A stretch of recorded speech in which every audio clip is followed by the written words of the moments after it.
I bought a 55-acre off-grid property for my dogs, and here's what happened over the last couple of weeks. Johnny had a boys' weekend up at the cabin, so I went down to the beach, and as per usual, I found some wacky stuff. Now that the weather's a lot nicer, I've been trying to do scatter feeds outside every day for the pups. Since this is a dog-dedicated cabin, I have a million dog books, Dictionary of Behavior Science from a million years ago, and all of these really, really important and wonderful books. Some of them aren't even released yet.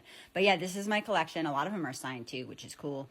Of course, I've got a billion copies of my books, and then some artifacts from outside. The next book you'll see is a really wonderful children's book from one of our community members. I'll tag them in the comments. It's funny to me how quickly trash can become treasure once it's old. Those were found on our property, and they're from the early 1900s. My good friend Chase, he's 10. He made me Lego versions of Bunny and Tenrec, and I love them. Speaking of, can you spot the Tenrec here? I've knit about a dozen hats and a couple scarves, and I also knit this weighted blanket, which I'm obsessed with. It's windy here a lot of the time, so even when it's like 85 degrees outside, it doesn't feel like it is. So that's nice. While we were at the beach, Bunny, Otter, and Tenrec all got groomed. And I did a lot of work with choice-based communication, which is something I've been practicing. It's incredible. Ostensibly, your dogs can drive you like cars. I'm going to be talking more about that in another series. It's phenomenal. Took the pups to my folks' house. They love it there. Went to San Francisco for the Canine Science Symposium and got to hang out with this sweet, sweet service dog. Next month, I'll be at the Canid Science Conference. So I'm having a sort of cognitive revolution right now, and it's making me both excited and angry. And I'll talk more about that soon. I'm dictating something on my phone here, and Bunny interrupts. Belly, are you hungry? You gotta go poop? Since she doesn't have any food-related buttons on her board, she often uses the word belly to mean either poop or hungry. Belly what, Bunny? You gotta tell me more.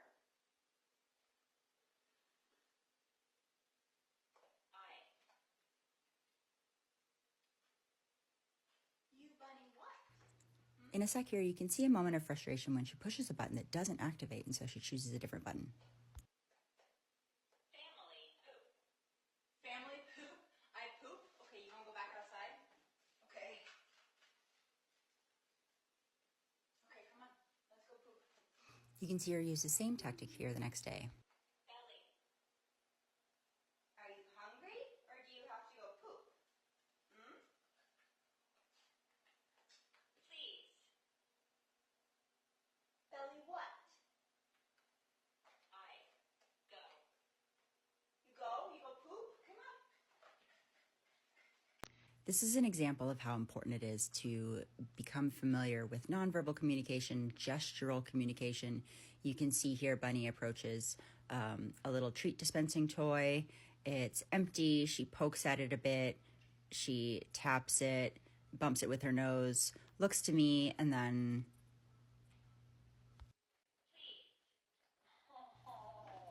now, I know from experience that had I not been paying attention and I'd missed the context, she would either have used the please button again or used a different button, but more likely she would have used gestural communication again to point to the treat toy, or she would have stomped and looked at the treat toy.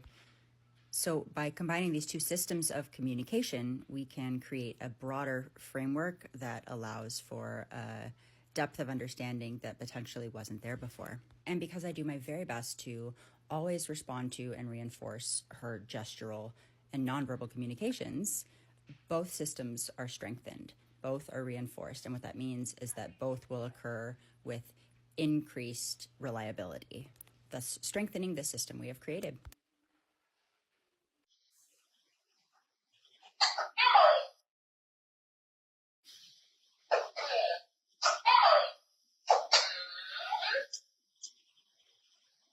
Where family?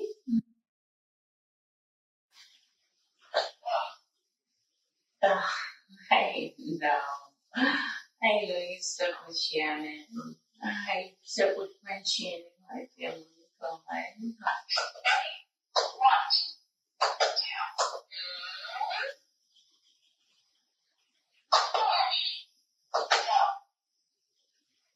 this now.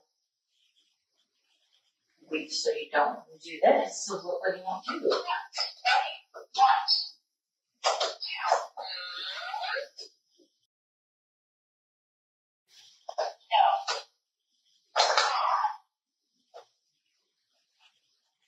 No, Dad? No, Mom, they're not here right now. Subscribe.